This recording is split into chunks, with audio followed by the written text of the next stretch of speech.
वो वक्त बहुत पहले का था जब कुछ जजमेंट्स नहीं आए थे या लोग अवेयर नहीं थे, पुलिस बहुत बुरी तरह से मारा पीटा करती थी। बट आज के हमारे इस प्रोग्रेसिव हिंदुस्तान में ऐसा कोई भी कानून नहीं चलता है जिसमें किसी भी व्यक्ति के साथ में निर्दयता किया जाए या किसी की भी लाइफ और लिबर्टी को छीना जाए। पुलिस के अगेंस्ट में ही काम करती है विजिलेंस, जो एक एजेंसी बनी है। और फिर भी अगर 24 घंटे से ज्यादा हो गए हैं, पुलिस मार पीट रही है और उसको पेश नहीं कर रही मजिस्ट्रेट साहब के सामने, तो आप रिट लगाइए हैबियस कॉर्पस में। दोस्तों, जब भी बात आती है पुलिस रिमांड की, आपकी आंखों के सामने एक पिक्चर बनती है, एक वीडियो नजर आती है जिसके अंदर पुलिस बहुत बुरी तरह से किसी को मार पीट रही है। जय भीम अभी कुछ दिनों पहले एक मूवी आई थी, उस मूवी में दिखाया गया किस बुरी तरह से पुलिस मारती है उन गांव के लोगों को, भोले भाले लोगों को, और कुछ उगलवाने की या जबरदस्ती उन पर कुछ इल्जाम थोपने की कोशिश करती है। यही कुछ हाल हमारे हिंदुस्तान के कानून का भी है। दोस्तों, हालांकि अपने देश का कानून कोई भी इस तरह की परमिशन किसी भी पुलिस वाले को नहीं देता है कि आप बहुत बुरी तरह से किसी को मारिए पीटिए और जबरदस्ती कोई भी बात उनसे उगलवाइए, क्योंकि इन्वेस्टिगेशन इज अ पार्ट कि जिसके अंदर पुलिस अपने सेंसेस का यूज करती है, इंटेलिजेंसी का यूज करती है, और उसी इंटेलिजेंसी का इस्तेमाल करते हुए लोगों से उनसे बातें निकलवाती है और चीजों को लिंक कर कर फिर चार्जशीट फाइल करती है। अगर मारने पीटने से ही कुछ उगलवाना है तो बेहतर है कि पुलिस वालों की जगह पर कसाईयों की भर्ती हो जाए। मारो पीटो, बुरी तरह से खून वून निकाल दो, हाथ पांव तोड़ दो, और जो कुछ पूछना है या जो कुछ उगलवाना है उगलवा लो। हालांकि एविडेंस एक्ट 1872 का सेक्शन 25 यही बोलता है कि पुलिस के सामने दी गई जो स्टेटमेंट्स होती हैं वो कोर्ट में एडमिसिबल नहीं होती हैं, बट इसके बावजूद पिटाई होती है जब भी पुलिस स्टेशन में पुलिस लेकर जाती है किसी को। वो वक्त बहुत पहले का था जब कुछ जजमेंट्स नहीं आए थे या लोग अवेयर नहीं थे, पुलिस बहुत बुरी तरह से मारा पीटा करती थी। बट आज के हमारे इस प्रोग्रेसिव हिंदुस्तान में ऐसा कोई भी कानून नहीं चलता है जिसमें किसी भी व्यक्ति के साथ में निर्दयता किया जाए या किसी की भी लाइफ और लिबर्टी को छीना जाए। आज रिमांड के बारे में बहुत कुछ डिस्कस करेंगे अपने इस वीडियो में। दोस्तों, ज्यादा कुछ जानने के लिए रिमांड के बारे में बने रहिए हमारे इस वीडियो के साथ। नमस्कार दोस्तों, फिर एक बार स्वागत करता हूं आप सभी का अपने इस YouTube चैनल पर जिसका नाम है फाइट फॉर ट्रू। मेरा नाम है वीरेंद्र वर्मा। जैसा आप सभी जानते हैं, हम इसी तरह की लीगल अवेयरनेस की वीडियोस आपके लेकर आते हैं और आपको बनाते हैं कानूनी जानकार।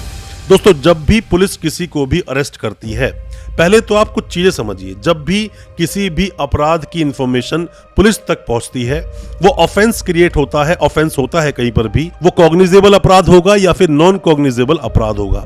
उसके बाद अगर लगता है पुलिस को कि हाँ अपराध सीरियस नेचर का है, तो उसमें पुलिस एफआईआर दर्ज करती है। बट एफआईआर से पहले एक प्रिलिमिनरी, एक छोटी सी इंक्वायरी जरूर कंडक्ट करती है, उसके बाद एफआईआर दर्ज कर देती है। हालांकि जो ये शुरुआती इंक्वायरी का जो एक वे होता है, उसको ज्यादातर पुलिस वाले प्रोसेस में करते नहीं, जो कंप्लेंट होती है उसी को लिख लेते हैं, आगे बढ़ा देते हैं। उसके बाद किसी भी व्यक्ति को अरेस्ट किया जाता है, उसके बाद 24 घंटे के अंदर ही, 24 घंटे के भीतर ही नियरेस्ट मजिस्ट्रेट साहब के सामने पेश किया जाता है उस व्यक्ति को, और ये मजिस्ट्रेट साहब तय करते हैं कि अब उसको जेल भेजा जाएगा या फिर पुलिस कस्टडी दी जाएगी, मतलब रिमांड दिया जाएगा।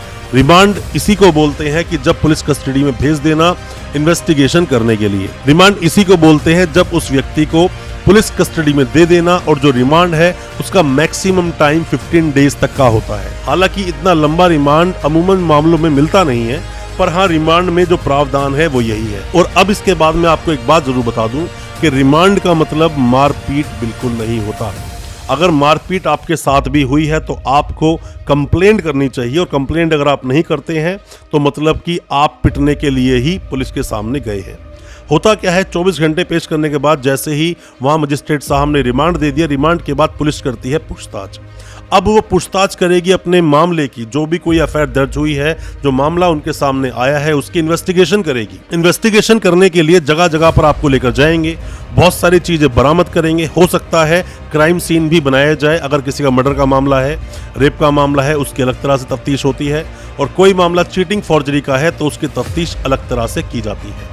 सभी मामलों में देखा जाए तो जो हमारा एविडेंस एक्ट 1872 बोलता है कि कभी भी कोई भी चीज जो आपने स्टेटमेंट या कुछ भी आपने कबूला है पुलिस के सामने, वो कोर्ट में एडमिसिबल नहीं होगा जब तक उससे रिलेट करने वाले दस्तावेज या एविडेंस नहीं है।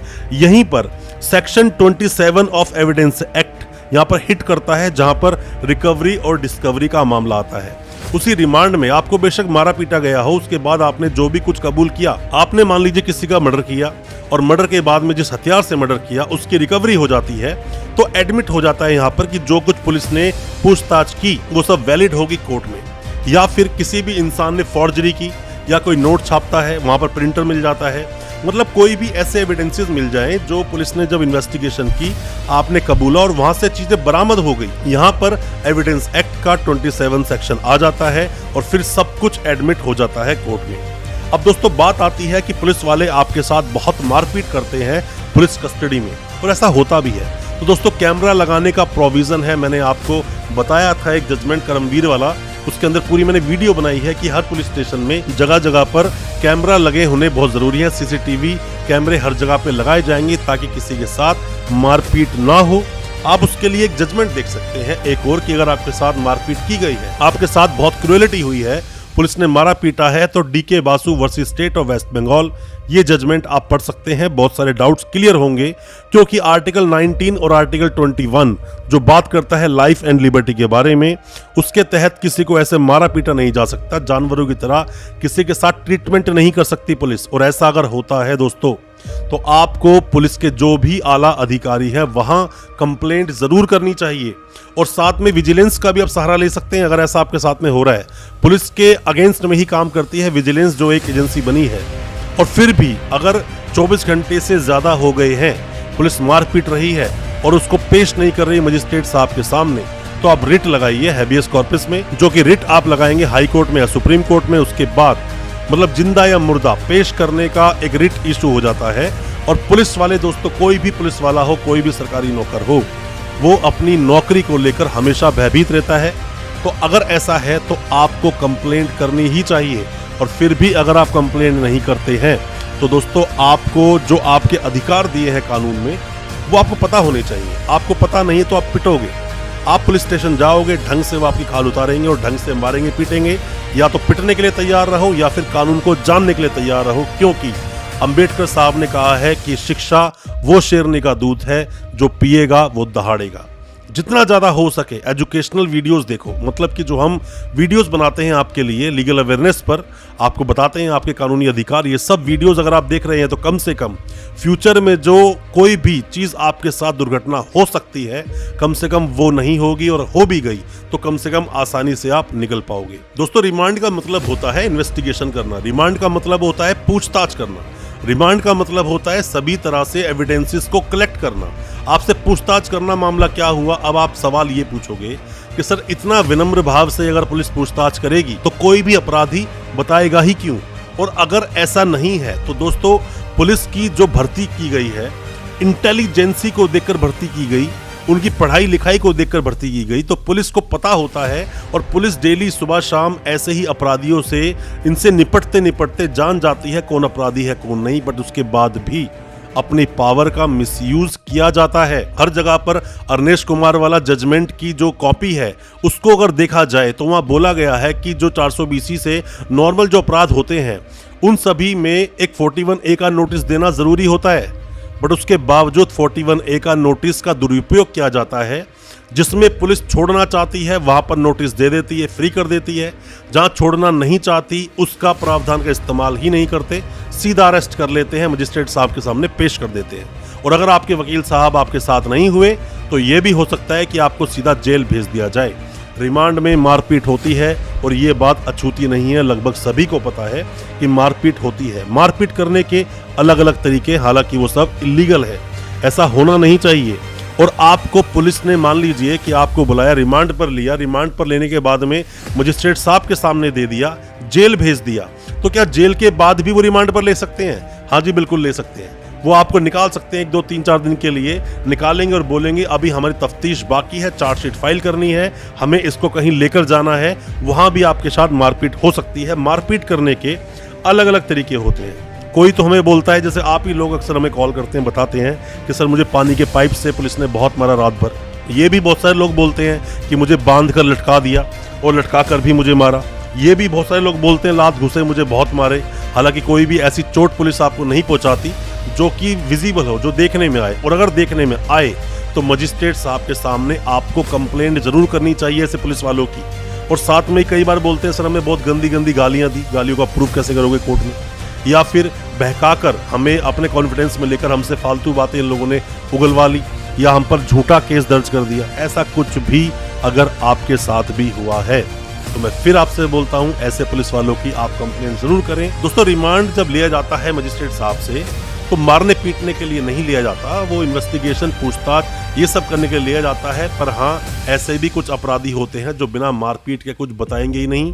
वहां पुलिस अपनी शक्ति का इस्तेमाल करती है और शक्ति के इस्तेमाल से ही चीजों को उगलवाती भी है। और अगर ऐसा नहीं होगा तो अपने समाज में जो बदमाशों के बीच में जो डर है पुलिस का, वो शायद खत्म हो जाएगा।